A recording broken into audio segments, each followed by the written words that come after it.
Great. All right. Well, to get us started, I'm going to give an overview of 3C REN, or Tri-County Regional Energy Network, which is the organization that's hosting this event today. So 3C REN is a collaboration between San Luis Obispo, Santa Barbara, and Ventura counties. And we offer energy efficiency programming for building professionals and households across the region. We are funded by ratepayer dollars, which everyone pays into their utility bills through the public goods charge. And the benefit of being funded through ratepayer dollars is that there's no cost to those that we serve, and we're able to reinvest those funds into our economies, which have traditionally missed out on these resources. We offer 3 programs through 3C REN. The first is Energy Code Connect, which is offering this program and training here today.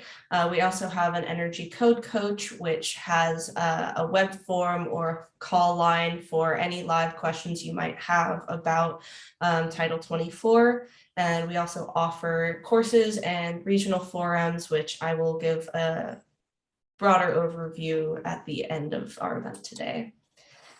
We have the building performance training, which serves current and prospective building professionals, offering technical and soft skills related to building science and high performance buildings, as well as certifications such as NAR Green Designation, Passive House, and in the future, we're looking to offer BPI certifications. And then finally, we have our home energy saving program.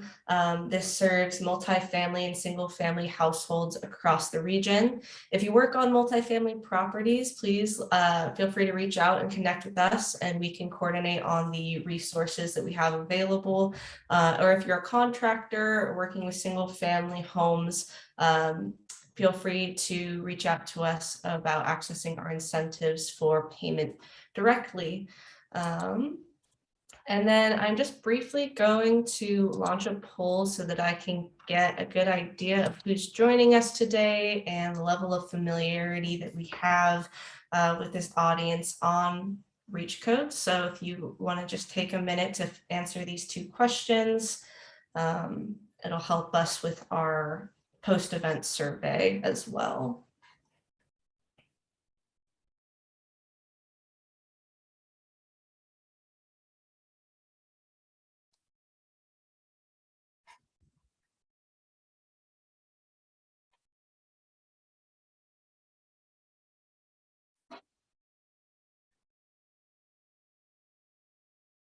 All right. So it looks like it's about half of us here are from government, which is great, primary intended audience for our workshop today. But we also have a good presence from energy consulting and some contractors, as well as some others. So thank you so much. Now, just a really high-level overview on what we're going to be talking about today. So looking forward to the new building code requirements with a code that's coming into effect, I should say 2023, next year. Electric ready is going to be required for all new single family and multifamily residential dwellings. And so that's going to mean even if you install natural gas infrastructure, the building will need to be pre-wired for space heaters, cooktops, and clothes dryers that have electric, that are powered by electricity. And REACH codes, just quick definition, are those that are adopted by jurisdictions to reach beyond the energy efficiency and electrification standards set in Title 24. There's a whole bunch of different types of REACH codes, but the focus of today is mostly going to be on new building electrification. And then a little more context, there are 2 ways that you can cite a REACH code. The first is a Title 24 overlay, which triggers a CEC pathway for adoption. And then there is municipal code adoption requiring jurisdictional approval. And now is the time for REACH codes, because we know and we're about to explore how REACH codes are becoming increasingly cost effective in the Central Coast climate zones. And because it is ideal to adopt these codes alongside the upcoming energy code, which goes into effect January 2023. And if you work for a government that is interested in adopting electrification standards and cost savings, working to achieve emission reduction and improve indoor air quality, or is pursuing a climate or community action plan, then there's a strong chance that REACH codes are a great tool that you could utilize. So with that, I am going to hand it over to our first speaker, Misty Bruseri with California Energy Codes and Standards Program, for some context setting and high-level resources. So take it away, Misty. All righty, thank you, Gray. As Gray said, I'm Misty Bruseri. I'm the statewide coordinator for the Utilities REACH Code program. I want to say thank you for making the time to attend the webinar today. I know everybody's very busy. We have a lot of ground to cover and limited time today, so I'm going to really just jump right into things. One of the main activities that our team undertakes each code cycle is to support jurisdictions to develop cost effectiveness studies that support new REACH codes statewide. And so my focus today will be on those studies and providing you with some background information before Aaliyah and Avni dive into the detailed results. Try to get us all on the same page before we start talking about some of the details. Go ahead and change that. Thank you. The state's energy code, or the building energy efficiency standards, are required to be cost effective themselves. And in order to amend them, you have to demonstrate that the amendments are cost effective also. Okay, and so our technical teams are working on several studies that will do that right now, as you see in the list. Today, we're going to discuss the first group, the newly constructed buildings, and the status and the results that we have as of today for those studies. The second group of existing buildings, the two studies are actually complete and available on our website. They are there to support renovations or additions and alterations type ordinances. And we're also working on another study for electric pool and spa heating. And that is covers both residential and commercial size pools, but not the really big like natatoriums or municipal kind of facilities, more like a multifamily size pool. And it also covers spas. We anticipate having some initial results for that study next month for residential and in September for non-residential for the commercial side. Okay. The studies can be quite costly and complex. And in order to avoid a bunch of unnecessary duplication with jurisdictions having to duplicate it and repeat the study each time, we try to include the whole state in our scope when we do a study. So we go the whole way. So the energy code, it's the basis of all of these studies, or most of the studies anyway. And so it has its own unique terminology. And so we use these terms all the time, and we sometimes forget that the terms are unique. And so we wanted to just at least give you kind of a high level review of those terms first, and then before Aaliyah and Avni dive into details. Okay, so starting with climate zones. As you all know, the state is huge. Weather in San Diego is much different than weather in San Francisco and much different than weather in Sacramento. And because of this, the Energy Code divides the state into 16 different regions that they call climate zones. And that is to reflect that diversity and the different needs for each of those climates. In the 3C REN territory, most of your population is in 3 climate zones, 5, 6, and 9. But you also have some territory in climate zones 4 and 16. So those are the ones that you need to keep an eye on. Okay, the Energy Code offers 2 different ways to comply. One is a prescriptive approach, which is essentially like following a recipe. It lays out the requirements for every component. You have to meet each one. It's like going down the list. It's very straightforward, but it offers little to no flexibility either. Because of that, and because of the range of building designs and things that people would like to do, there's also a performance approach.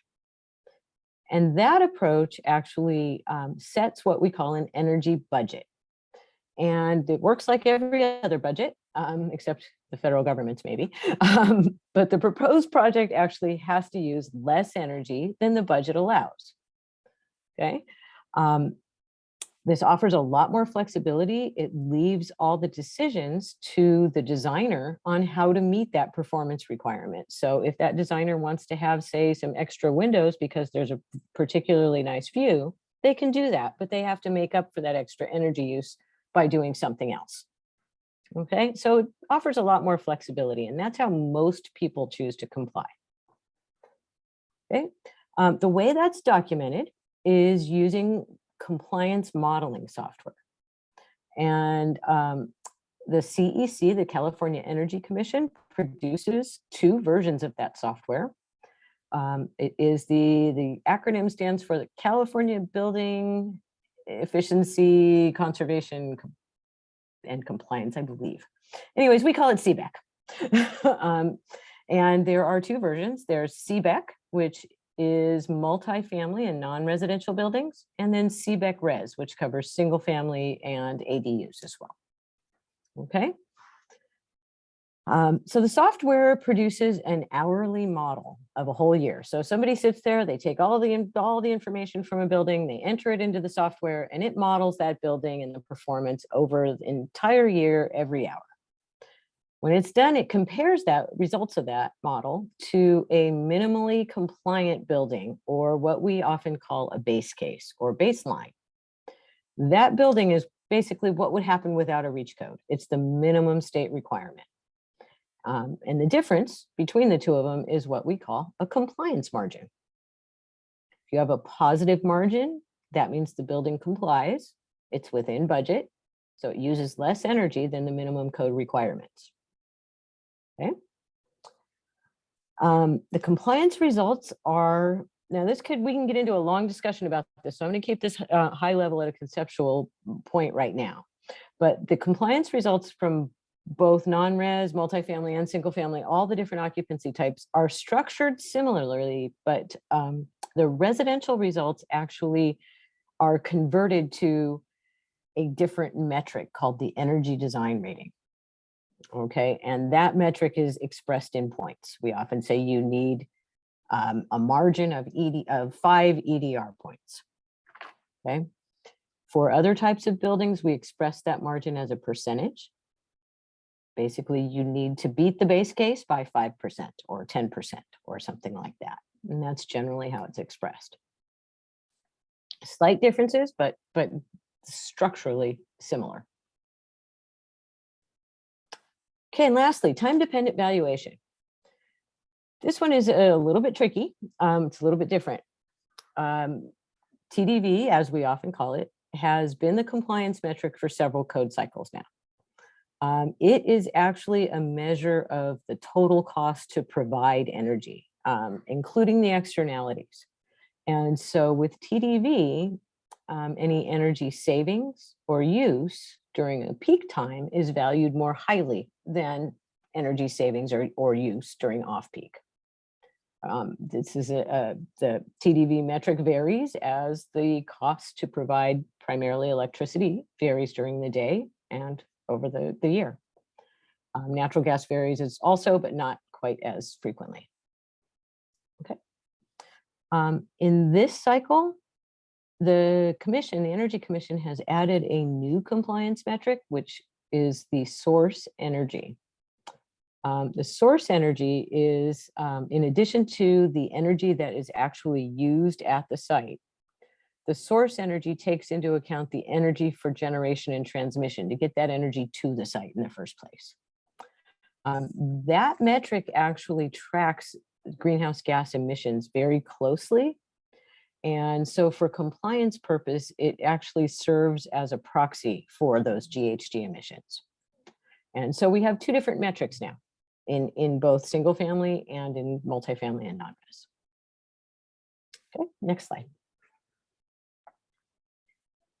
Okay, so the studies.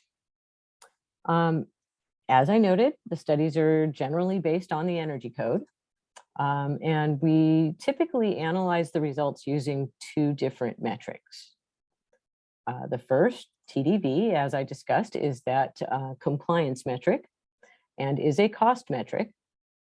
And the TDV metric essentially provides us more of a societal cost perspective. It's really, what does it cost all of us to deliver that energy? What are the externalities associated with operating peaker plants during those times and things like that?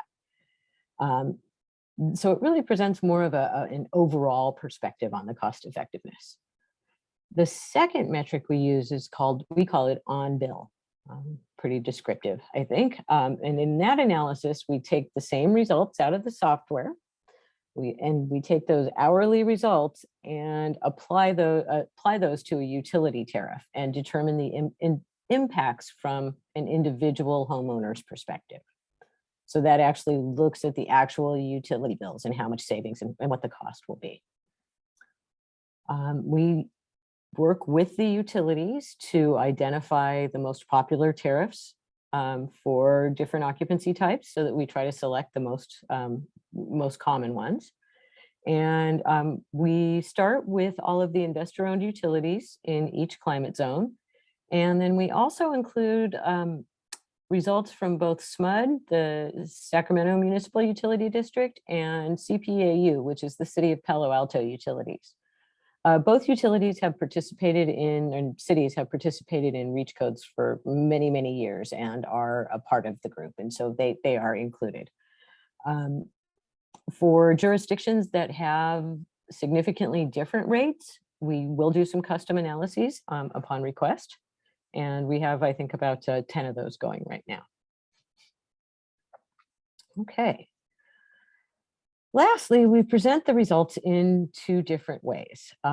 Both of them are ways to show the relationship between the total benefits over the study timeframe for residential, 30 years, 15 years for non-res, compared to the total costs over that timeframe. So you may have an initial investment in an energy efficiency technology that produces bill savings for you over 30 years. And we calculate all of those numbers, all of the benefits, all of the costs, convert them to what we call a net present value, which is today's dollars. And then there's two different relationships that we look at. Sometimes one or the other doesn't really provide a full picture of what's happening. And so we use two different ones. The net present value takes all of those benefits, subtracts all the costs, and the net is the net present value. If it's positive, it's cost effective. The benefit to cost ratio is just that. It is the ratio of benefits divided by costs. And in that case, if the ratio is greater than 1, it's cost effective. Okay. Next slide, please. So a few things to keep in mind when you're working with the studies. We do the studies with a focus on meeting the legal requirements for a REACH code. So we're looking for that cost-effective and non-preempted path. And I've introduced a term I know that we haven't really discussed before, and that's preempted. The federal government regulates the efficiency of many appliances, including HVAC and water heating. Cities and states are not allowed to mandate that people use high efficiency equipment. So in our studies, we have to use the minimum bog standard equipment, the minimum you can buy. Okay. So we generally keep our assumptions in the study fairly conservative. We know that we're working on paper and that the challenges and vagaries that come up in real life tend to make things a little bit more difficult. So we try to keep things a little bit more conservative to allow for some room there. And lastly, something to keep in mind is that these are not an example of best design practices. We haven't selected a group of measures that will necessarily optimize the performance of this building. Again, our goal is to meet that legal requirement. So for example, we would likely have very high efficiency equipment in the design if we were trying to optimize the performance here. But we're not allowed to do that to show that it's cost effective because you can't mandate it. So just keep in mind that this is really not best design practices. These are only intended for that requirement. Okay, and next slide, please. Lastly, Our program has developed a tool called the Cost Effectiveness Explorer that houses all of the detailed results from the study. And it helps you look at the various options, various policy options at your disposal without having to pull information from a whole bunch of different tables in the reports. The tool displays results only for your jurisdiction, and you can view them either per home or citywide. So it includes an estimate of existing buildings and also an estimate of potential new construction forecasts. It has the best knowledge that, based on our best knowledge. I'm not sure if any of you have ever tried to get that data, but it tends to be a little tricky to get. So we've done our best with it, but we have left the tool so that you can go in if you have better assumptions, if you have better data about the building stock, and edit that data so that you can refine your estimates. Okay, so one of my favorite features about this tool is you can see it up near the top left. There's a little blue circle with a blue eye. There you go, right there. If you hover over any one of the fields on this screen, that blue eye will come up, and it has within it excerpts from the cost effectiveness report that explain that field. So it really gives you that context related help, where you can say, what is this package? What do they mean by EE plus PV plus high efficiency HPWH? What does all this mean? You just click on the little blue eye and it will actually give you a description. So I think that's something that I use fairly frequently, actually, believe it or not. So you can get all the assumptions that are behind all these things, and really quite a bit of information right there on the screen.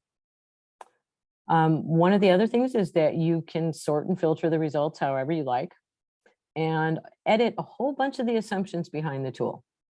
So you can customize it to suit your jurisdiction and refine all of these estimates based on, starting from the study. Lastly, we have a few different ways to get help. There is a help menu over on the bottom left in the blue area. And then at the bottom right, there's the little odd smiley face. Yep, that one right there. If you click on that, you can get oftentimes instantaneous help. Sometimes there's a small delay. And in using either function, we really encourage folks that are using the tool for the first time to set up a 15-minute walkthrough. You can schedule a walkthrough with one of the developer staff, and she'll go through the tool and how to use it with you and talk with you about what your goals are and things like that and help you get started. So you can use either feature. They both have contacts, and schedule that. The tool is located here at explorer.localenergycodes.com. And highly recommend that you take a look. It really, really helps make the studies easier to work with. Much easier than working from the PDF.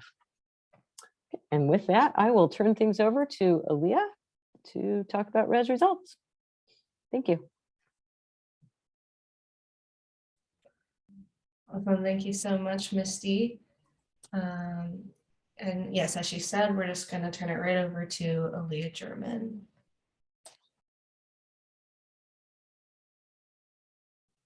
Great. Thank you so much, Misty, and thank you, Gray and 3C Ren, for inviting us here today. My name is Aaliyah German. I work with Frontier Energy, and I'm going to present to you our single family and multifamily analysis and some results. So I'll give a little bit of background on the methodology, just to provide you a little bit of context into what was being evaluated. So if we can go to the next slide. For single family buildings, we use 3 different prototypes. In the past, we've used 2, a 2100 and the 2700 prototype, which are based on the Energy Commission's prototypes used for code development. We actually blend those to come up with an average, because often the results aren't too distinct between them. So when you see the results, you'll see one set of results for single family. That's the blend of the 2100 and 2700. And then in the past year or two, we've also layered on an ADU, because there has been need and requests from jurisdictions to look at that unique building type. So this is a 625 square foot detached accessory dwelling unit. For the multifamily building prototypes in the next slide,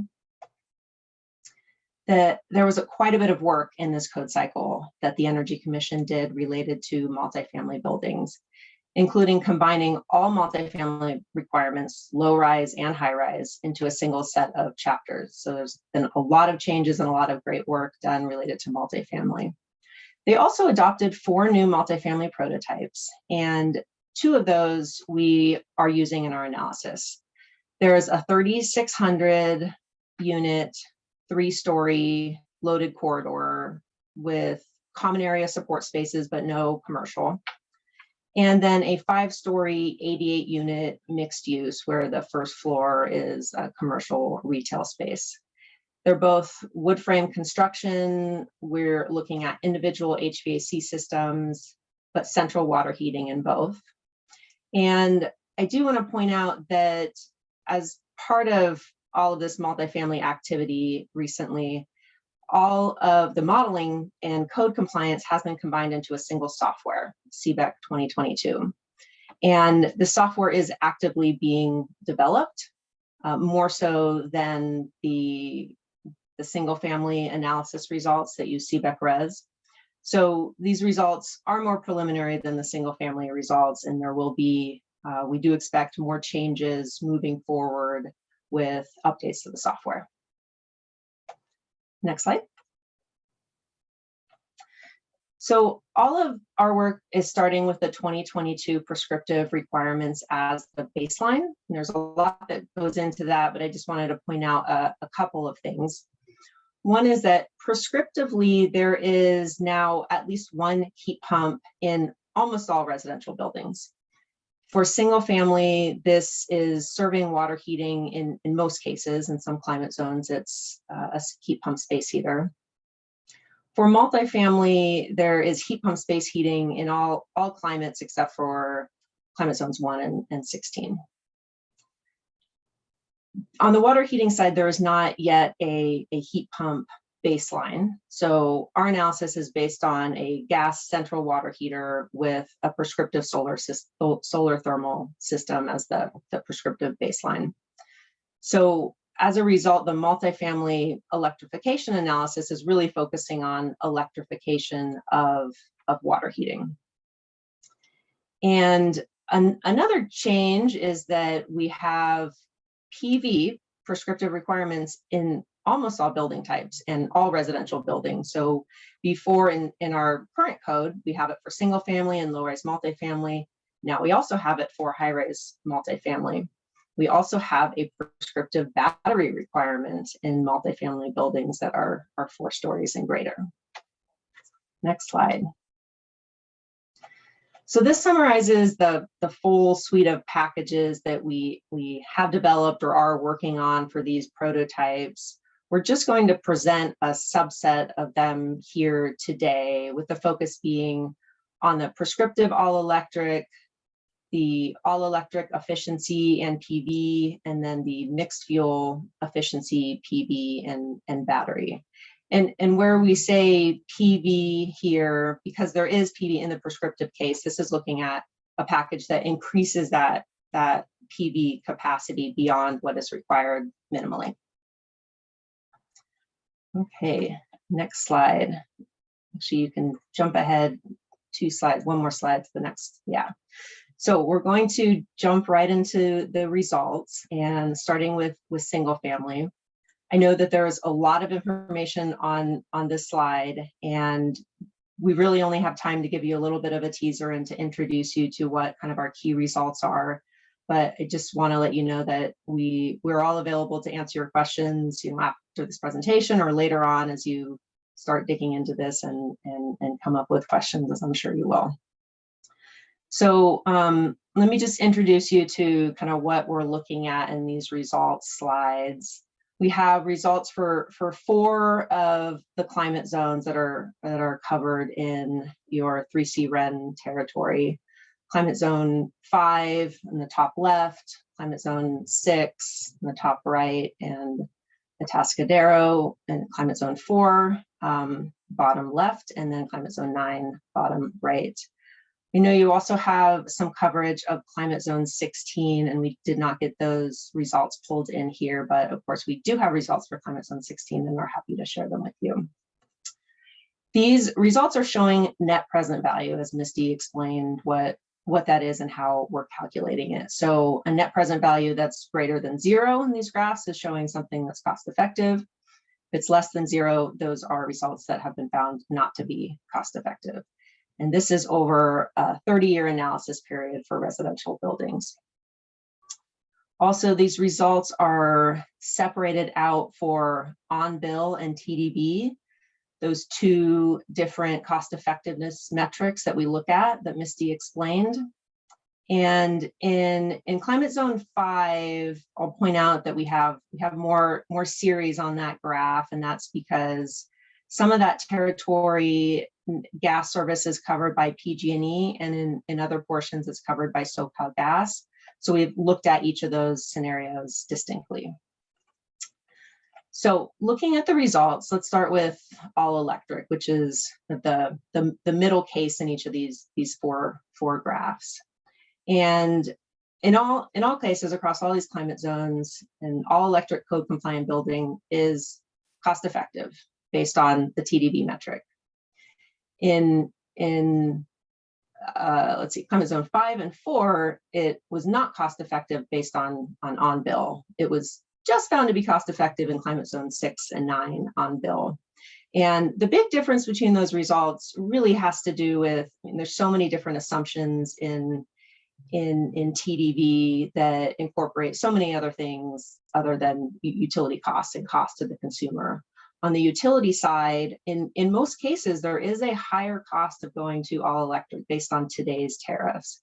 And so when you fold that in over the 30-year analysis period, even though in these cases we do have some cost savings from eliminating the gas infrastructure, we still see that it's not on-bill cost effective in some climate zones. But if we increase our PV capacity to offset more of the electricity use, then we have a cost-effective outcome in all cases. So that's the right scenario in each of these four graphs. The left scenario, the mixed fuel efficiency, PV and battery, is kind of trying to push the envelope on the mixed fuel side, see how far can we go and still be cost effective. And this serves for jurisdictions who are interested in still allowing an option for gas, but mixed fuel buildings, but want to have them require a higher threshold.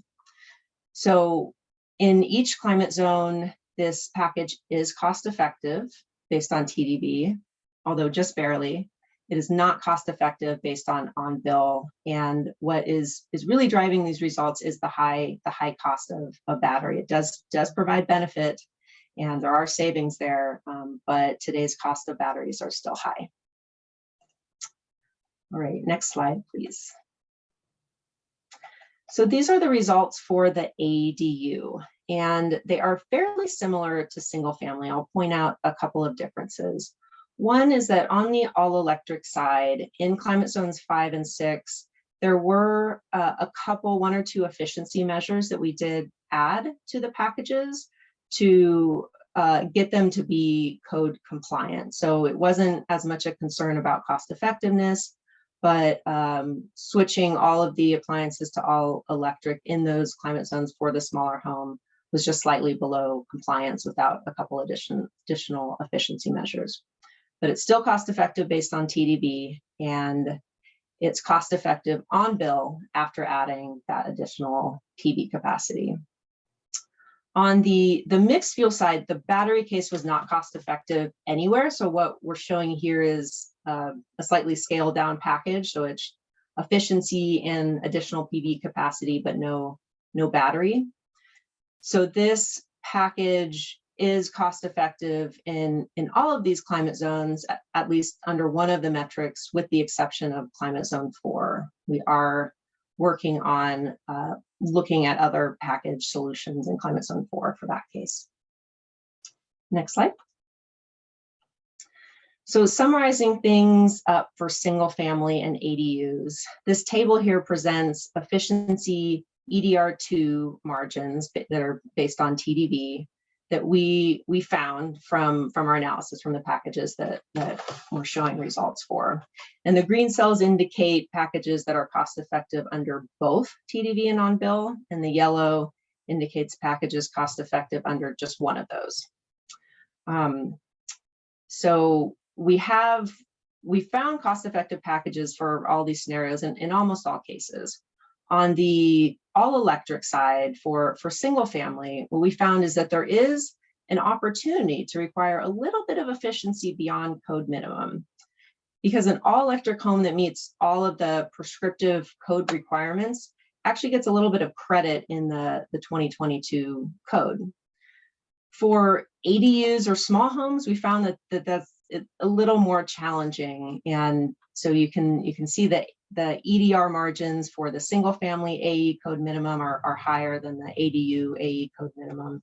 So on the ADU side, you may just want to require the code minimum for all electric buildings. In the mixed fuel side, we did look at a larger reach with EDR2 margins 9 to 14 cost effective on the single family side and about 3 to 6 on the ADU side. All right, next slide, and we'll look at the multifamily results. So this shows the net present value for the 3-story buildings. And remember, this electrification analysis for the all electric cases is really focusing on the central water heating systems. And the basis of design for this 3-story is a Sanden central heat pump water heater system. In all cases, the all electric is cost effective based on TDV, but it's not cost effective in any case based on based on utility bills. However, similar to the single family and ADU, when we add PV, we end up with a cost effective on-bill outcome in all cases. So the mixed fuel package is cost effective on bill in all cases, but generally not cost effective based on TDV in these instances. Next slide. So here are results for the 5-story. We don't yet have any mixed fuel results for this building type, so we just have the all electric and the all electric plus PV scenarios here to look at. So the same thing as in the 3-story. For all electric, we're looking at electrifying the central water heating. In this larger building, the basis of design was a Colmac heat pump water heater system, which has compressors that are sized more appropriately and can be scaled better for larger multifamily buildings. This had an impact overall on the incremental costs for the 5-story versus the 3-story, as well as it's a lower performing system than the Sanden. So as a result, you'll see the all electric cases, which are on the left of each of these 4 graphs, are not cost effective in any of the scenarios. But we add PV and we do achieve cost effectiveness, at least based on one of the metrics in each case.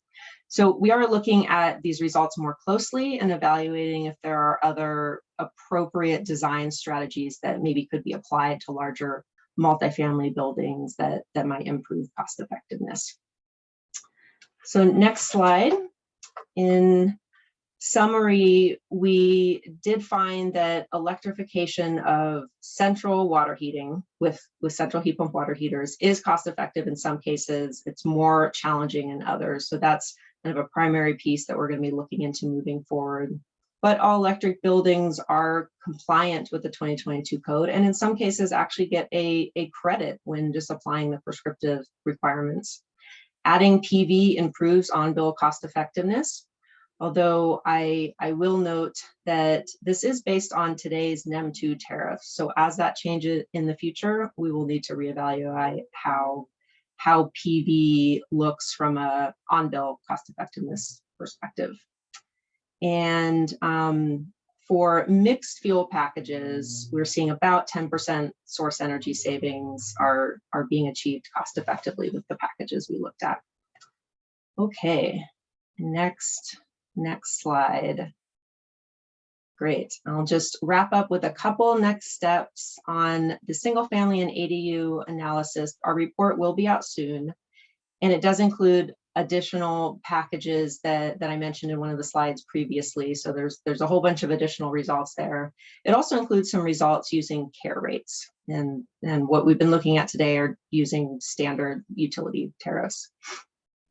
For multifamily, I mentioned that there's been a lot of movement with the software. There's already another version that has been released by the Energy Commission since we did this analysis. So we will be updating our results. We've done some testing and don't think they're going to change the results substantially, but for anything that's right on the border, we will need to reevaluate all of those cases. And as I said, we'll be looking more closely at the 5-story and central heat pump water heater options, as well as adding in some of the efficiency packages where we did not yet have a chance to evaluate those. So with that, I will hand it back to you. Great. Awesome. Thank you so much, Aaliyah. That was a lot of really wonderful information. I do want to open it up. We have 2 minutes if we want to use them for questions. Feel free to either raise your hand or just unmute if you have any questions for Aaliyah, or if you had any questions for Misty, that would be a good time to ask as well.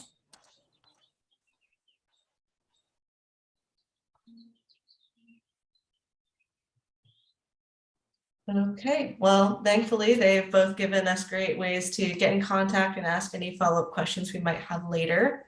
So with that, I'm going to pass it to Avni Goyal with TRC to talk about the non-residential cost effectiveness draft results. Hey everyone, I'm Avni Goyal from TRC. I will be presenting on the non-residential cost effectiveness results. Okay, thank you. So I'll be presenting on the draft results, which are built on the beta software of CBEC version. We have 4 prototypes that we evaluated in the study. It's medium office, retail, restaurant, and hotel. Office is a 50,000 square feet, 3-story model with a big, large core zone with 4 perimeter zones around. Retail is a single-story, 25,000 square feet building. Restaurant is also a single-story, 2,500 square feet building. And hotel is a 4-story, 42,000 square feet building, which has 77 guest rooms, laundry area, and some common non-residential areas. And bringing it back to the software version, so currently the results that I'll be presenting today will be based on the beta version, but we are working on updating our results with the new CBEC version, version 1.0. That's the compliance version of the software, and some of the results may change as a result of that. Next slide, please. Thank you. I will go into a little bit about what our baseline looks like and what system we selected for each of the prototypes. For HVAC system, medium office, we have a VAV reheat system in the baseline. And that includes VAV hot water reheat boxes, gas boilers, packaged rooftop units. This is electrified to VAV electric resistance boxes in the all electric scenario. A more practical design would have been maybe like a hydronic boiler fed by heat pumps. But because of modeling limitations, we have modeled VAV electric resistance boxes. For medium retail, a new prescriptive requirement has been added to the 2022 code. All the single zone package systems for retail less than 20 tons are required to have heat pumps already. However, in retail, we do have one very large core zone that is almost between 30 to 40 tons. The baseline system for that is a big mixed fuel system, which is a gas furnace and a packaged single zone system. And that is electrified to a package single zone heat pump. And it's disaggregated into 2 smaller heat pumps since we don't really have 40-ton heat pumps. Next slide, please. Oh, and just wanted to note that most of these baselines, they are based on the ACM system map. The standard design or the Energy Commission recommended systems are assumed as the baseline for the study. So it can be argued that maybe there is another system that might be more practical, but because this is a compliance study for REACH code, we stick to the ACM system map for the baseline systems. So for restaurant and small hotel, we have similar systems, both package single zone AC and gas furnace.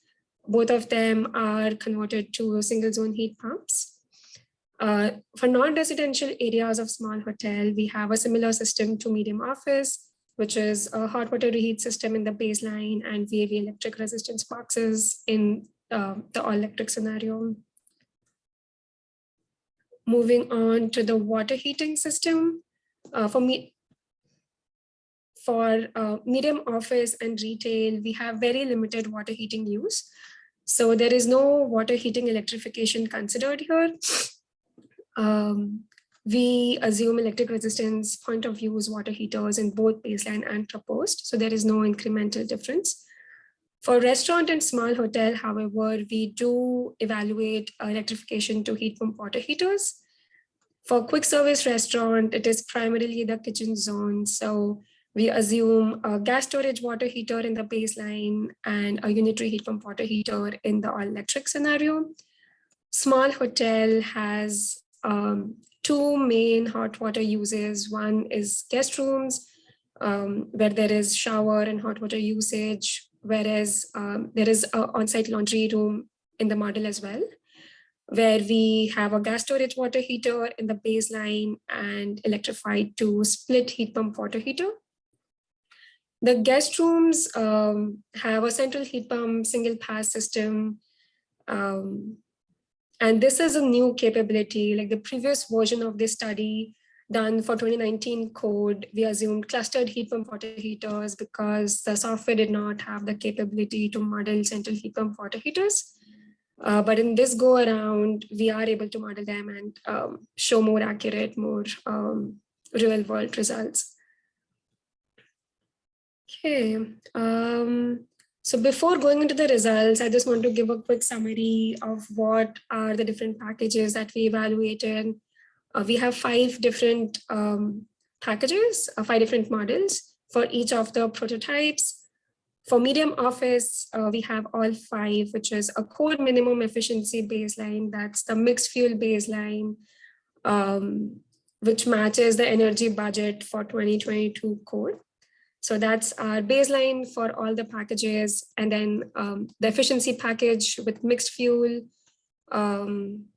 is something that we evaluated based on the 2025 case measure list.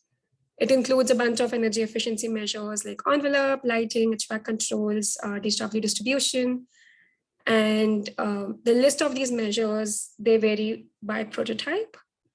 For all electric, we have 3 different packages, and all electric code minimum, which is just updating the HVAC and hot water system with all electric systems, and with federal code minimum efficiency, as Misty mentioned in our presentation, we are required to use federal minimum efficiencies for each of the equipments. We cannot propose a package which goes over and above that efficiency. The second all electric package is the all electric plus energy efficiency, which has some added energy efficiency measures over the electrification of systems. And the third is added load flexibility. So this is the first time we are evaluating load flexibility measures as well, which can be pretty inexpensive or zero cost measures for most cases and can provide some cost benefits. Just to talk a little bit about load flexibility, since it's a new measure, For medium office, we have a smart thermostat measure, which changes the temperature set points mainly in the evening time, like post 5 p.m. And demand response lighting is also similarly just reducing the light by 10%. These are like zero cost measures because medium office is already required to have a smart thermostat and occupant sensor control. So the controls are already built in as part of the mandatory requirements of the code. This package just evaluates a certain schedule change that can give added energy cost savings.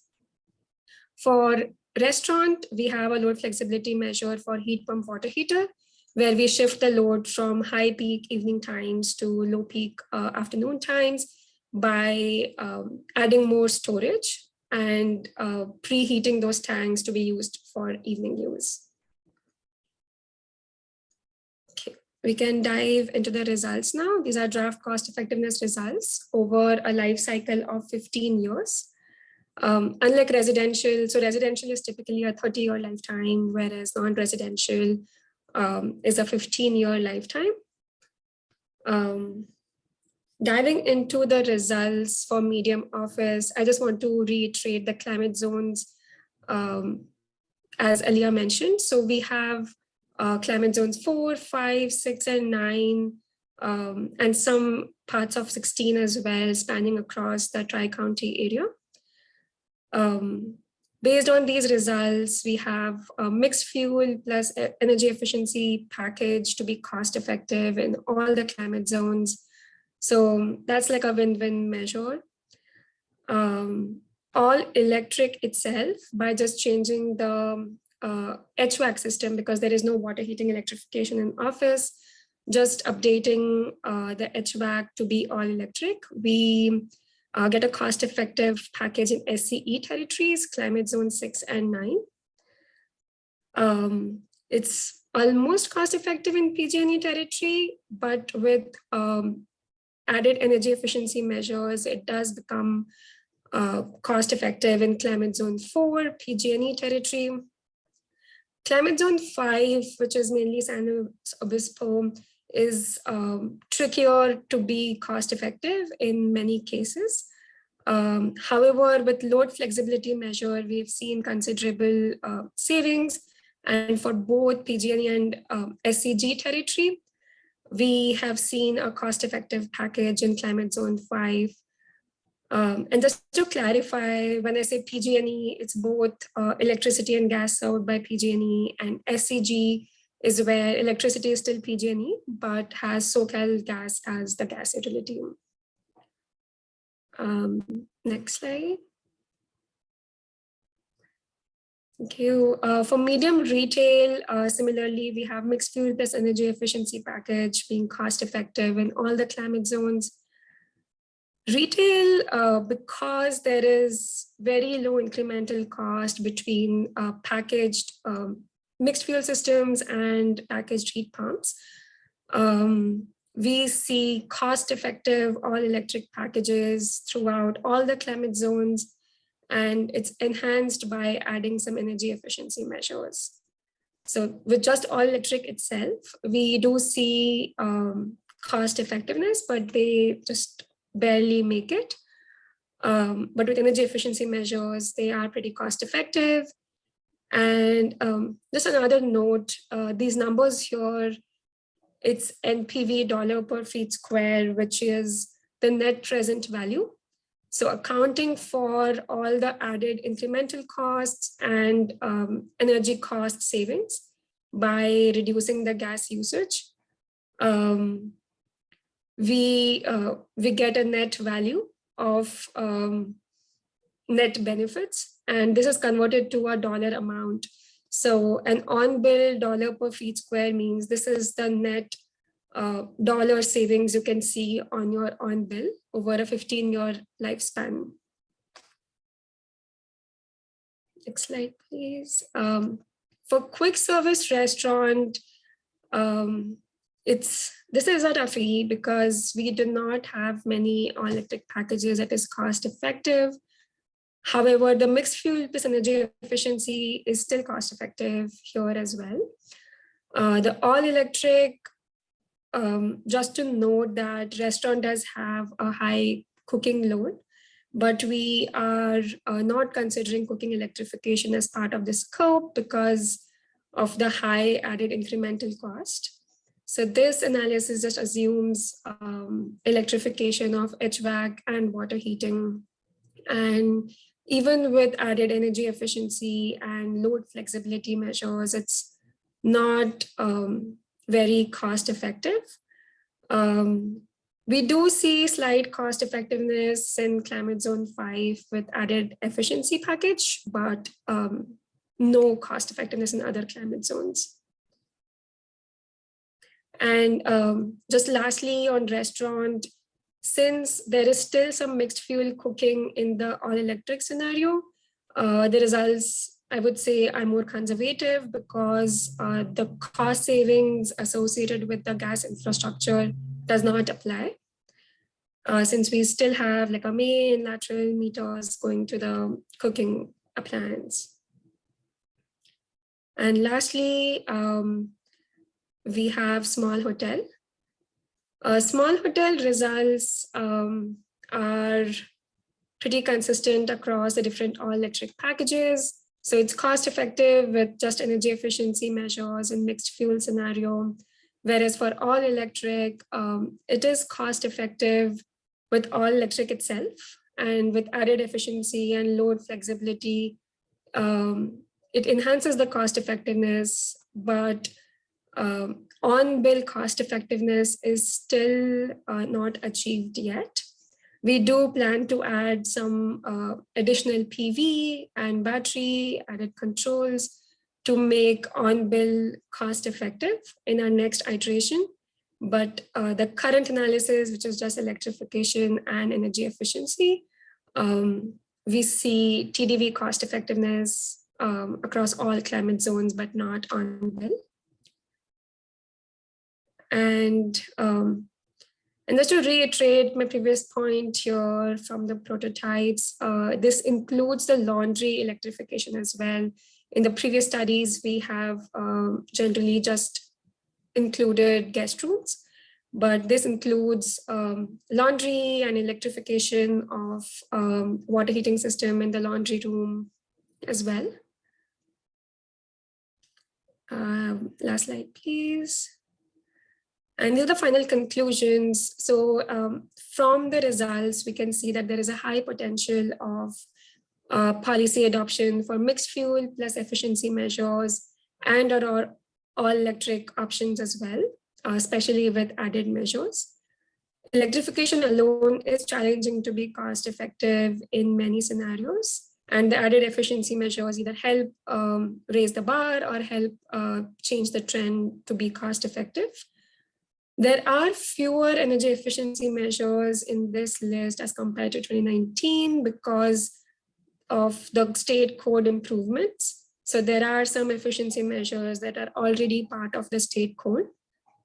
Load flexibility that is introduced for the first time improves the cost effectiveness considerably for medium office, not so much for restaurant.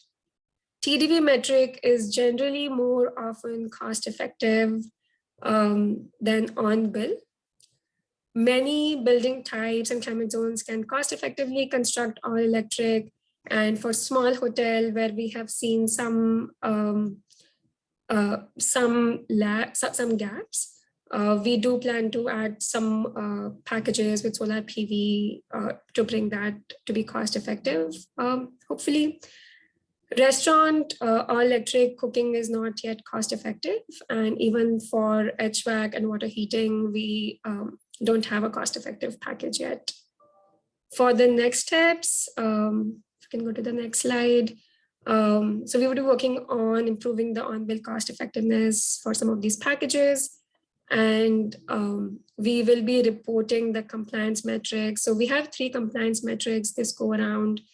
In addition to TDV compliance margin, we also have efficiency TDV margin and source energy metric. A building has to comply with all the 3 metrics to be compliant with the code.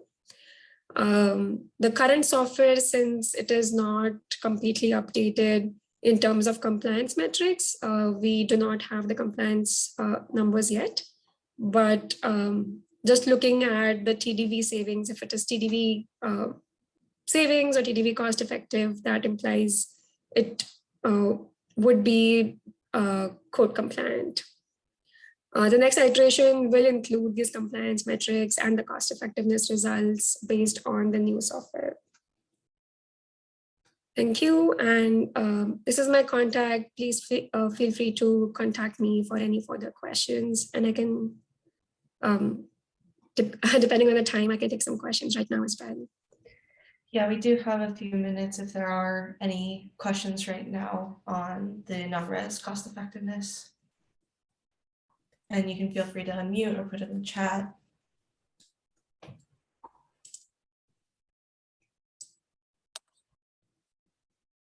All right, thank you so much. You can always reach out to her email. That was really wonderful. We are now going to take a quick 10-minute break. And when we come back, we're going to be speaking a little bit more about resources that we have available in the region to help you or your jurisdiction kind of work through all of these technical factors and cost effectiveness. And then we'll hear from some jurisdictions in the Central Coast that have gone through the REACH code adoption process. So I will see you all back here in 10. Thank you.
All right, everybody, welcome back. I hope you all had the time you needed during that break to absorb some of that wonderful information that we just received.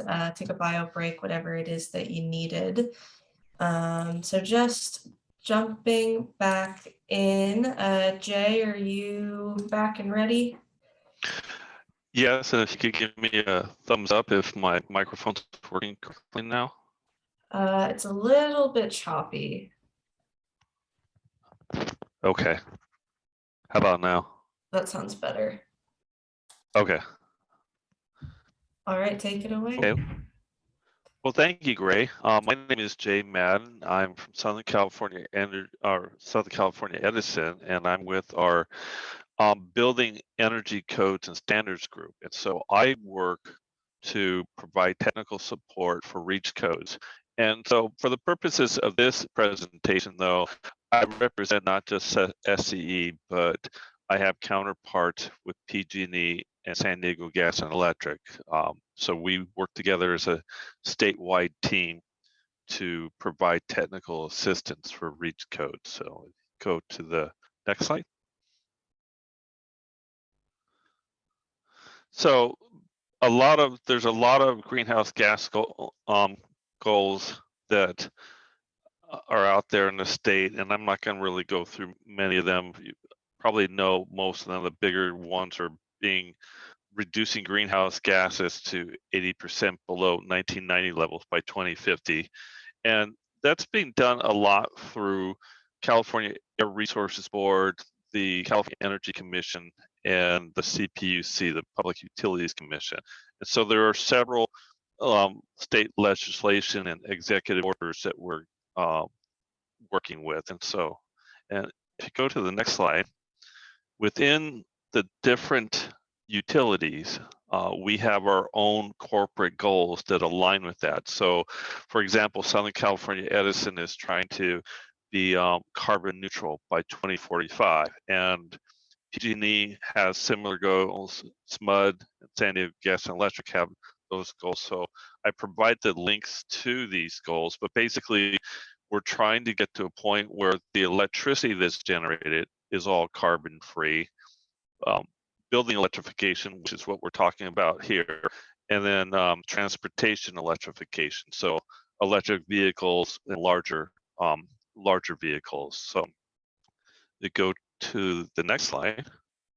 So building electrification, building greenhouse gas, basically 24, depending on the source here, 24 to 28% of greenhouse gases are coming from the built environment. And so that is what makes the electrification that we've been talking about so far important in that area.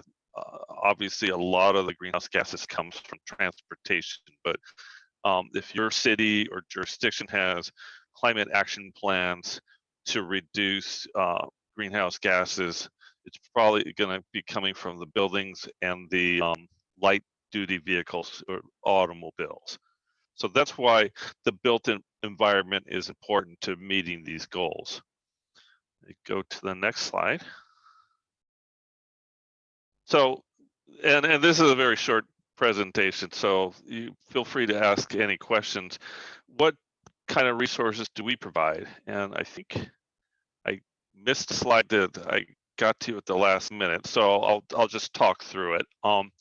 Basically, all the stuff that was presented today so far is generated through the 3 investor-owned utilities, PG&E, Southern California Edison, and San Diego Gas and Electric. So the cost-effectiveness studies, the work that Misty does that she presented first part of this presentation, those are all SCE and all are behind all of those. And so I think Misty pointed out the local energy codes website and newsletter where she did the cost effectiveness studies and all of that are there. So that's the one main place to go. We have some other sources here. We have some Twitter accounts that we broadcast our information on, but basically we work statewide to provide the tools. If you're going to go through putting in a reach code, we work with you from the beginning to the end to provide the technical assistance. So code language, proposed code language, cost effectiveness studies, pretty much everything you need to go through and submit a reach code. So let me see. I'm going to look over my screen because there was a slide of 1%. So cost effective reports, example code language, assisting with the California Energy Commission or CEC approval process, and then compliance improvement once a reach code is passed. So our reach code groups have, you know, where the rubber meets the road. Let's say you pass a reach code and your building department, your planning department has to enforce it. We provide training and resources to help those departments with enforcing these codes. And so we call that compliance improvement, but basically it's, we don't say, okay, our job's done once you pass a reach code. It's how Sorry, you Joe, you're actually, starting to break up more. okay, how about this? How do you actually enforce these codes once they're applied? So that in a nutshell is what Southern California, as in PG&E, San Diego Gas and Electric provide as support. So most of the stuff, again, that was presented up to this point, we're the funding source behind it, the drivers behind it. And so the only other thing I have really is on the last page, which is, this is my email contact. Oops, go back up one. Oh, Right. you know what? You have an older, longer version of this. So I will put in chat my email address and my counterpart at PG&E. So it would be the very last slide. This is the 15-minute presentation that you have Okay. there. So I'm giving you the 5-minute one. Awesome. Thank you. But- Sorry. No, that's okay. That's okay. So again, there's my email address, but I'll put it in the chat. I'll also put Kelly Cunningham from PG&E, her email in the chat. And so if you have any questions, feel free to contact us. Great. Thank you so much, Jay. I will just transition into my presentation, which is kind of complementary in terms of what 3CE or 3C Ren offers for our Reach Code support program. So in the Central Coast, there are currently 3 jurisdictions that have adopted Reach codes already. That is the city of San Luis Obispo, which previously they had their Clean Energy Choice program, but they did just pass a new code. The city of Santa Barbara has an all-electric new buildings requirement, and the city of Ojai passed an all-electric new buildings requirement. But we're also working with Morro Bay and a few different jurisdictions in the county of Santa Barbara on developing their Reach codes. So most of our partners with 3C Ren have been taking the county or municipal code amendment pathway approach. And so if you were to partner with our organization, this is kind of the general workflow that we've been operating off of, where if your jurisdiction receives direction from council or is interested in starting the Reach Code adoption process, you reach out to us and we'll start with some technical development utilizing some existing drafts and customizing draft language to your jurisdiction's technical requirements. We'll help you explore different options in terms of scope, determining where you would cite this in your municipal code, reviewing cost effectiveness data, and then you would essentially send it over for legal review. And during that time, and those technical resources we offer essentially north of the Gaviota Pass and PG&E territory. But our public outreach services we offer to all jurisdictions in 3C Ren territory. And so this is everything from creating an outreach campaign to, public comment surveys, hosting forums or webinars, identifying and engaging potential opposition, and then keeping track of engagement and feedback. And then your staff returns to council with the draft ordinance, and your public outreach responses and reports. And then once you are ready for the implementation phase, we kind of return to 3C Ren's bread and butter of working with the actual workforce and households to adopt and implement your REACH code. This is a program that we just launched at the start of this year in order to support jurisdictions and counties that maybe don't have the staff support or in need of additional assistance to pass the REACH code. And in addition to our support services, we're actually now offering $10,000 to $12,000 per city to our partners that pass their REACH codes. And the structure of this program is 3C Ren does the outreach, and we contract with Franklin Energy, who also contracts to provide technical support services in SCE territory. And yeah, I think I went over all of this. So with that, let's see.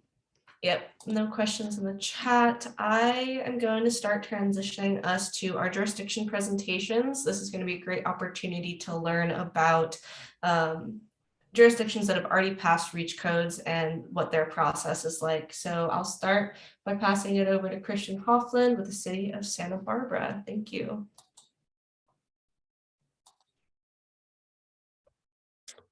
Good afternoon. Christian Hoffland, City of Santa Barbara. We'll go through our REACH code for prohibition of natural gas in new construction. Next slide. And next slide.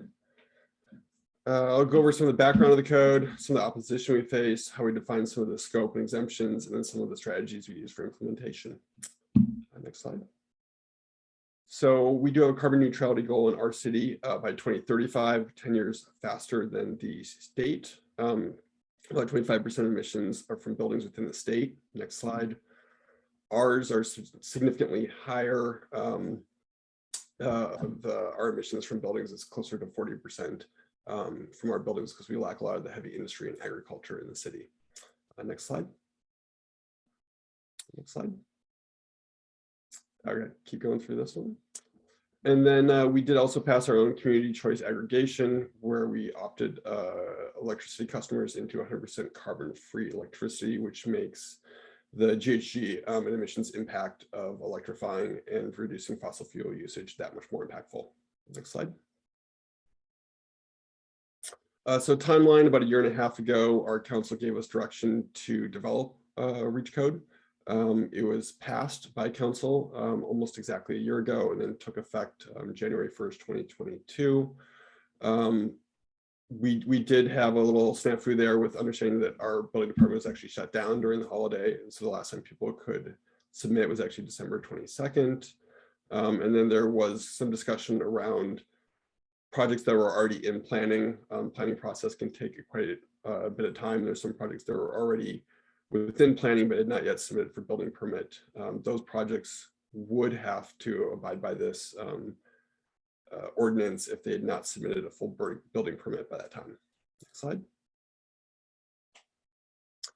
So these are some of the main oppositions and opinions that came up through the outreach process that we went through. I'll go through these quickly. Next slide. There's quite a bit of education around technology. A lot of people don't understand what current technology can do, how it's reliable. A lot of residents, thought of heat pumps from 20, 30 years ago where they didn't really work so well, were not reliable, could not provide sufficient heating. And a lot of people are not familiar with some of the current technology in water heating or cooking specifically. Next slide. There was some considerable opposition on why don't we explore other technologies to reduce the GHG impact of the fossil fuels. And so renewable natural gas and hydrogen were presented as options. Unfortunately, at this time, they're just not really viable short-term options to get to the goals for the city. Next slide.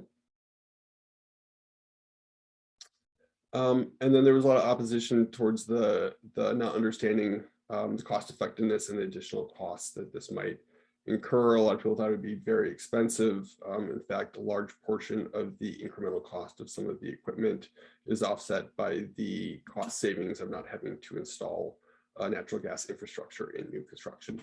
Next slide. And then customer choice was a big issue of people just not liking to relinquish their choice or having certain preferences. And so there's a large discussion over, many of the uses and predominantly the largest uses in most buildings. People are pretty agnostic as to how they get hot water or how they get building heated. There's no real difference in performance for their usability of that building, whether that comes from a fossil fuel or electric source. Next slide. And then resilience, we did face quite a few community members in opposition saying that they prefer to have fossil fuel sources so that when there was PSPS events or otherwise no electricity, they'd still be able to heat their homes and cook and get hot water. And the fact is all the modern fossil fuel burning equipment does require electronic ignition. So that was not really a viable issue. Next slide. And then there was quite a few mentioning of grid capacity as well, that the grid could not handle or potentially could not handle this. And so there's a lot of education around the different studies that have been out there and the different efforts ongoing at IOU and state levels and at transmission levels to increase resiliency and capacity of the grid to accommodate for new electrical loads coming online with transportation electrification and building electrification. Next slide. And then there was some opposition through the loss of jobs in new construction from the amount of pipes that will not be now installed within some of these buildings. We did explore this and took those concerns very seriously. It did not appear to be a large number of jobs in our jurisdiction that would actually be affected. That there are quite a few other green jobs that are created by this, but there was some discussion of exploring green job training programs in unison with the REACH code. Next slide. And then being able to point to other jurisdictions in California that have already passed similar codes was particularly impactful towards the education of this REACH code in our jurisdiction for people that had opposition to know that there were significant amounts of other jurisdictions that have gone through this previously. Next slide. I won't get into all the details. I'm almost out of time here, but we did go through quite a process of deciding exactly what the exemptions were and what the scoping was of new construction. Detached new ADUs were included. Attached ADUs and additions were not. We did include complete demolish and rebuild and major demolition and rebuild as well, as that was a perfect opportunity to eliminate that fossil fuel usage in those buildings. Next slide. And then we did have to define what a major rebuild was. And so we worked together with our building department and industry stakeholders for that. Next slide. And then we did develop through that process also several exemptions, cooking appliances in commercial kitchens, probably being the most significant one, as the technology is just not there for all equipment to be cost effectively electrified, although that is quickly changing and many of them now are. Medical building laboratory equipment and clean rooms. And then we kind of had a catch-all exemption of when in the public interest or practically infeasible. And that just leaves the door open for scenarios that we have not been able to foresee and would put the onus on the applicant to make sure that there is not a feasible way of building that building without those fossil fuels and natural gas. Next slide. And then we did quite a bit of engagement and resources in the development phase and before passing the ordinance, along with targeted stakeholder feedback and workshops. And then next slide, we did quite a bit of resources post passing to make sure that everybody understood the regulations, and it had proper information at the different levels. And actually the induction cooktop loaner program at our library was been a very great success as well. Next slide. I think that's it. I think I went over my time frame because I have a lot of slides, so thank you very much. Yeah, no worries. We will save questions for after our jurisdiction speakers are done and give us a chance to maybe have some conversation. But now I would like to introduce Steve Colome, the city of Ojai, and he doesn't have a presentation, so I just put this little basic slide together and you can just speak over that, Steve. Great, thank you, Greg. And I did make this just so that it was a talking presentation. Santa Barbara was the last of the three in the 3C Ren district that passed their REACH code. Ojai passed it after San Luis Obispo did. Just a little bit about Ojai. It's a small town, 7,500 residents.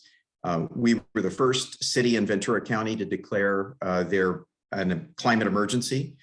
We adopted 100% clean power by default through the Clean Power Alliance, which is our local CCA.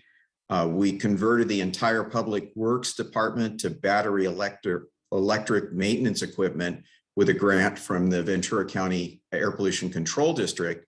And following that very successful effort, the city council passed a ban on the use of gasoline-powered lawn and garden equipment from homeowners and as well as contractors. And we were the first city in Ventura County to adopt a REACH code, and that was adopted November 10th of 2020. It was brought forward by a group that the city council had created to address the climate emergency. And the primary focus was in greenhouse gas reduction. And a unique aspect of Ojai is that over half of our greenhouse gas emissions are attributable to buildings. And that was after having conducted a careful bottom-up greenhouse gas inventory with our air pollution control district. The REACH code is an all-electric REACH code adopted through the municipal code. Southern California Edison was very helpful to us because that was pre 3C Ren assisting communities in doing that. So it sounds like a very progressive community, but the point I want to leave you with is that politics matter. We were clearly aware of some of the politics that occurred up in SLO as they passed the first REACH code in the 3C Ren region. The committee had offered up an all-electric REACH code that was without exemptions, and we had a city council that added almost on an ad hoc basis a series of exemptions that made the initial REACH code what I call a Swiss cheese ordinance. So attached ADUs, freestanding ADUs with electric panel upgrades, emergency generators, deed restricted affordable housing, and a number of other exemptions were built into the original initial code at the preference of individual council members who really had constituencies that were complaining about one or more of those issues. In terms of the public, just as with Christian, the major issue that we encountered were people who were adherents of gas cooking and really didn't want to consider induction ranges in new buildings. So the code addresses just new construction. So with all of the exemptions that we had by March of this year, when an evaluation was done, there were only 22 new building permits that had come in during the time that the REACH code was in effect, and not one of them was able to escape one or more of the categorical exemptions. So we're in the process now of reevaluating it, the code, and most of in the initial draft, most of the exemptions are removed, except for two really key ones in terms of where we expect new building in Ojai, and that's freestanding ADUs and affordable housing. So, back to the politics of the matter, even though the city passed a climate emergency declaration, two of the current council members did not vote for that. So it was a 3-2 vote. One of those members is a strong advocate for the gas industry. And as far as I'm concerned, gaslights the issue with references to things like biomethane and hydrogen, which clearly are not able to displace the use of natural gas. So my parting thought is that it's no longer possible, probably in this the 3C REN region, to be a climate denier, but instead one can be a climate delayer. So I will leave it at that and turn it over to Slow. Thank you so much, Steve. All right, and then we'll just quickly transition to Teresa McClish, City of San Luis Obispo. Great, hi there. How's my voice coming through, Gray? Sounding good, thanks, Teresa. Great. Well, thanks very much. I'm happy to be here.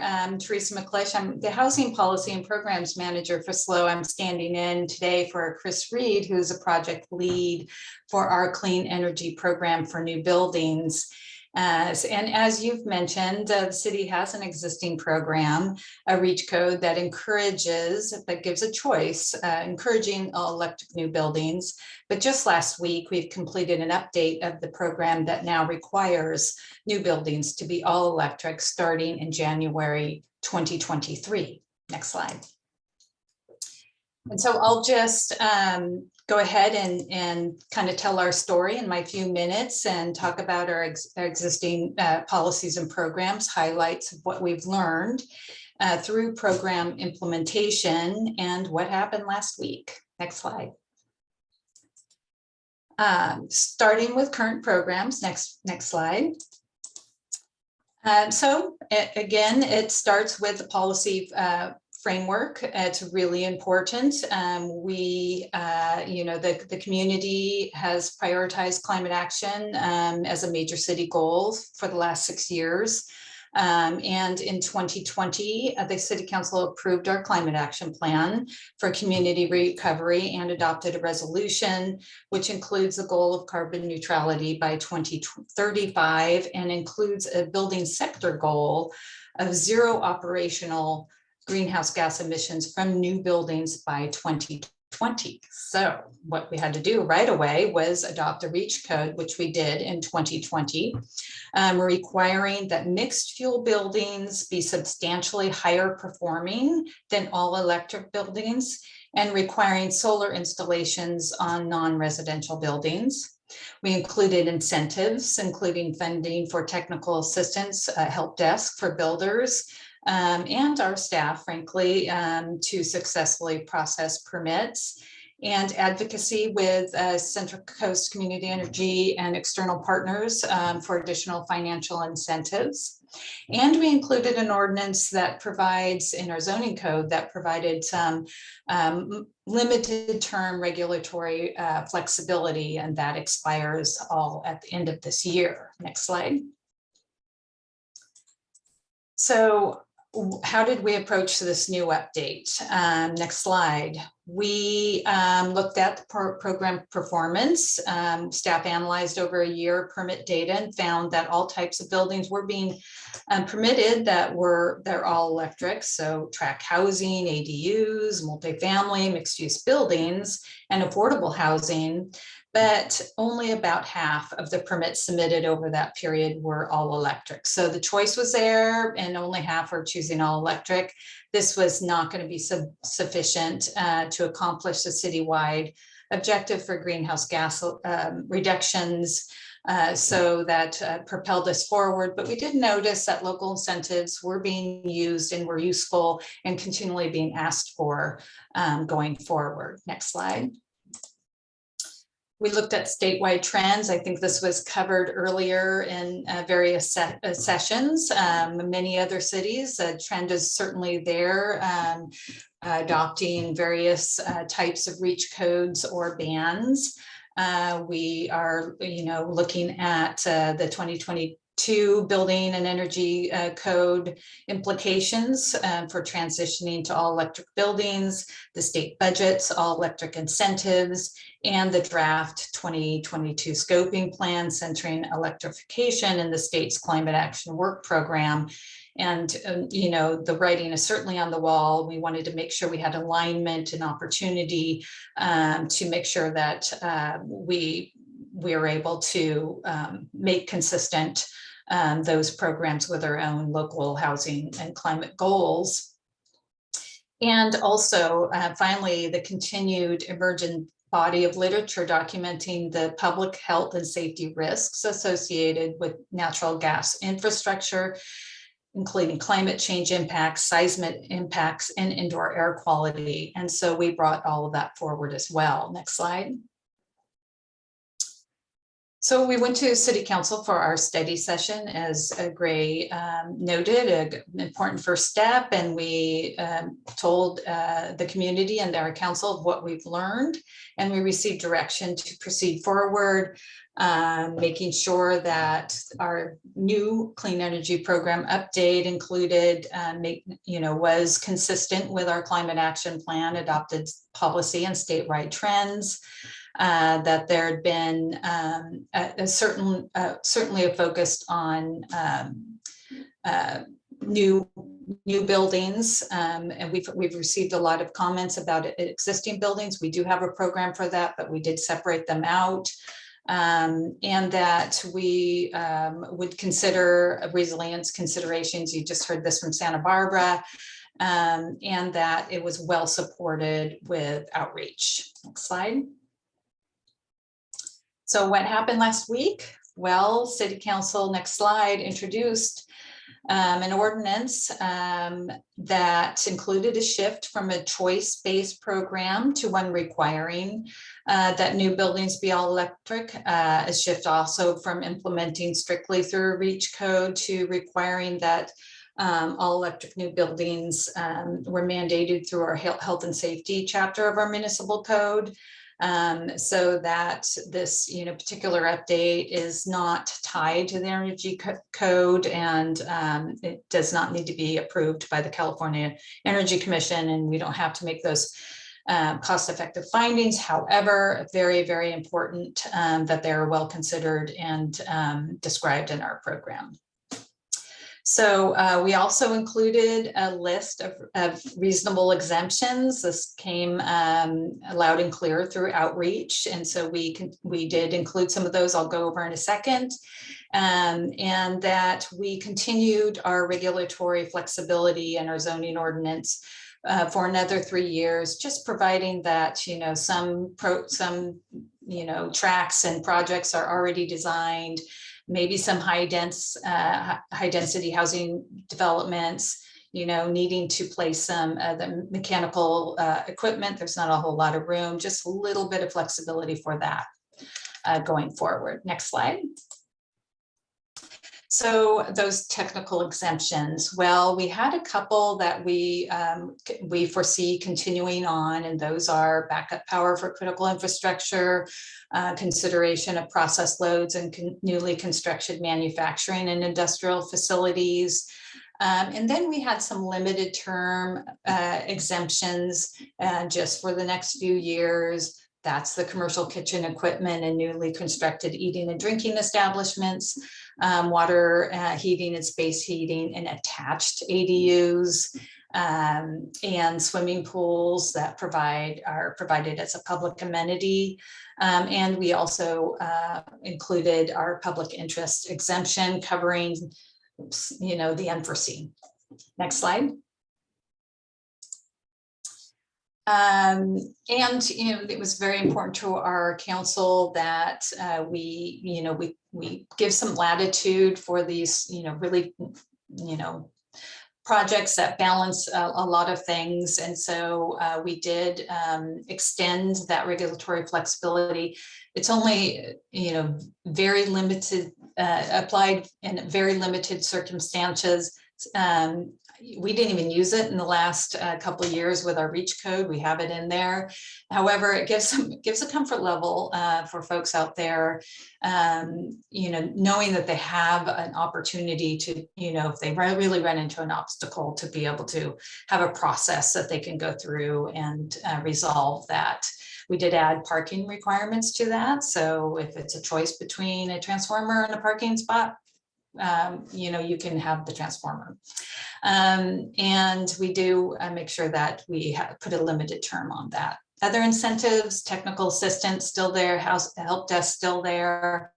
That's been well used. We're really appreciative of California Energy Code training, super appreciative of 3C REN and other resources out there, allowing for public and community forums that was really asked for by the development community. Next slide. So I won't describe all of these, but since we certainly were placing it in our health and safety section of our code, we rely upon our public health and safety findings. These are within the categories of climate change, seismic safety, and indoor air quality, and are described in our ordinance. Next slide. Same questions as Santa Barbara, resilience consideration. I think he touched on all of those. We had very similar questions about grid resiliency. Next slide. Equity and cost effectiveness, certainly met with affordable housing partners and developers to learn from their experience and how, how it was going, managing all electric projects. Advocating and facilitating access to 3CE's all electric affordable housing unit incentive program, and evaluating cost effective studies, as you see here, for making sure initial findings related to future cost effectiveness confirm that it's feasible, and electric buildings are expected to be cheaper to build than mixed use buildings. Next slide. I think I covered public engagement. Next slide. Yeah, that's it. That's it. We are looking forward to adoption of the ordinances next week and the hard work of implementing the program. Again, very appreciative of 3C REN's help and support through this whole update process, and expect ongoing community conversations. And we do tell council will be back before 2025 to give a report on the program effectiveness, and take another look at those exemptions and incentives. Thank you. Okay, thank you so much, Teresa, and to all of our representatives from our REACH code jurisdictions.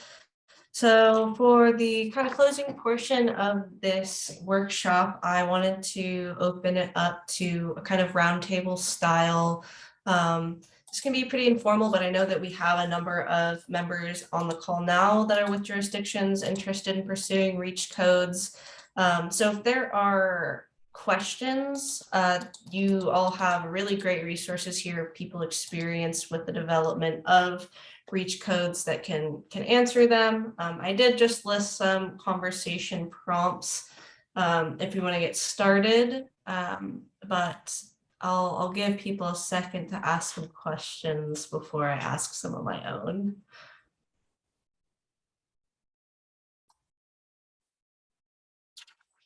All right, well, I'll just go and jump into it then. So I mostly work in the outreach side of things. And so I'm interested to know kind of what groups did your jurisdictions target for outreach, and which ones seem to be the most effective and important to include in those conversations, either Christian or Teresa?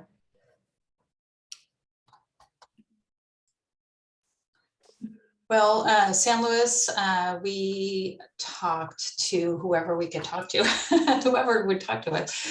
We talked to the Chamber of Commerce, of course, Home Builders Association, our own Developers Roundtable. We talked to affordable housing providers.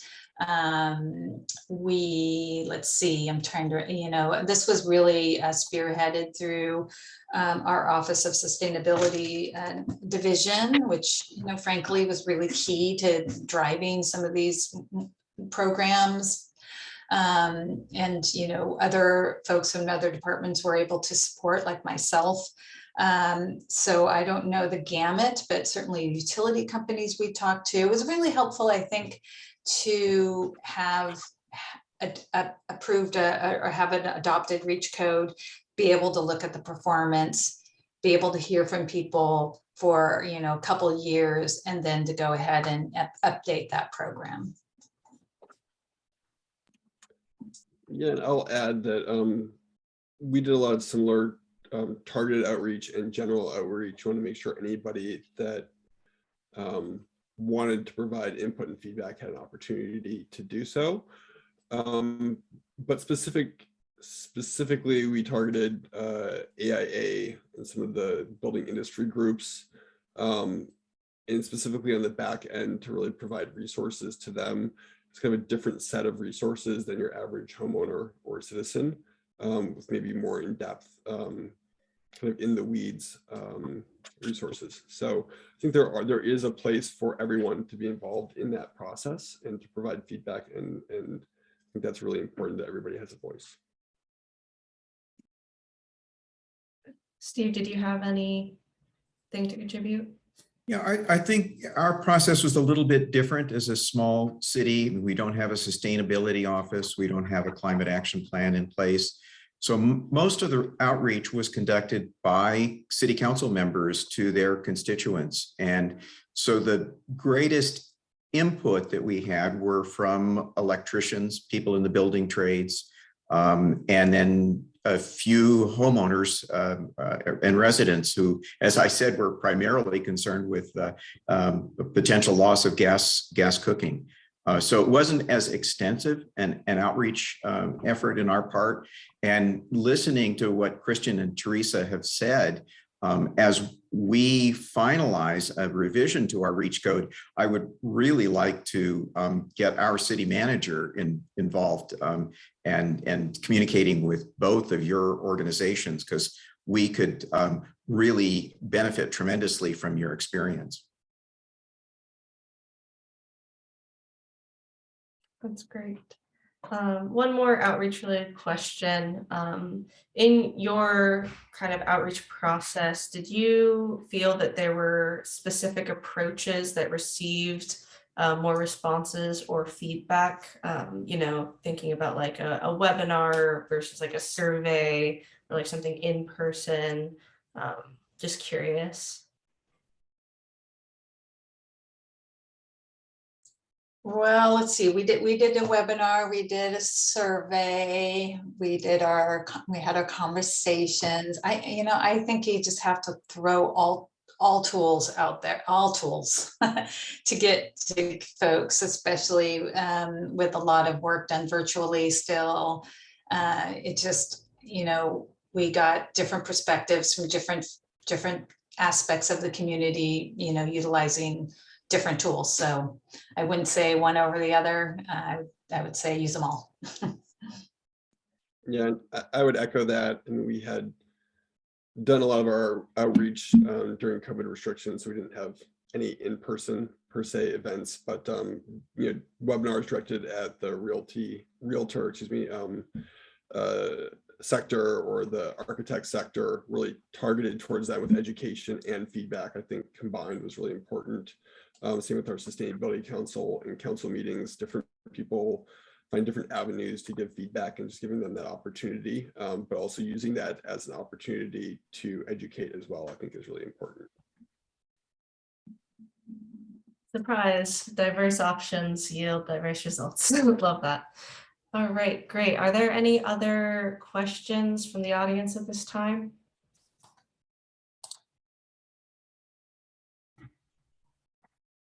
Okay, so to close us out, oops, I will just show a few great things that 3C Ren has coming up. So 3CREN is offering a few different courses throughout the rest of the month. The soonest we have is a passive house windows course. We also have an electrification incentives, opportunities, and resources course for the Central Coast. On the 21st, we're actually doing an in-person regional forum on the 2022 Energy Code. That's going to be in person at the Ventura County of Ventura Museum. And then on the 26th, a energy audit explainer. And the 28th is Save Money and Go Green, how to bring clean energy to affordable multifamily housing. So you can register for any of those events on our website. I want to thank you all again so much for attending. This has been a really awesome and informative course or workshop. And if you have any questions about 3CREN's resources or this program, please don't hesitate to email us. You can also email me. I can put my email in the chat. And I will hang out for a few minutes in case there are any questions. Also, just expect in your email, we'll send a follow-up email with a recording, the slides from today, and a brief survey that would be really helpful if you would fill out just for our metrics and reporting. So thank you all again so much for attending, and have a great rest of your afternoon. Thank you, Gray. Thank you.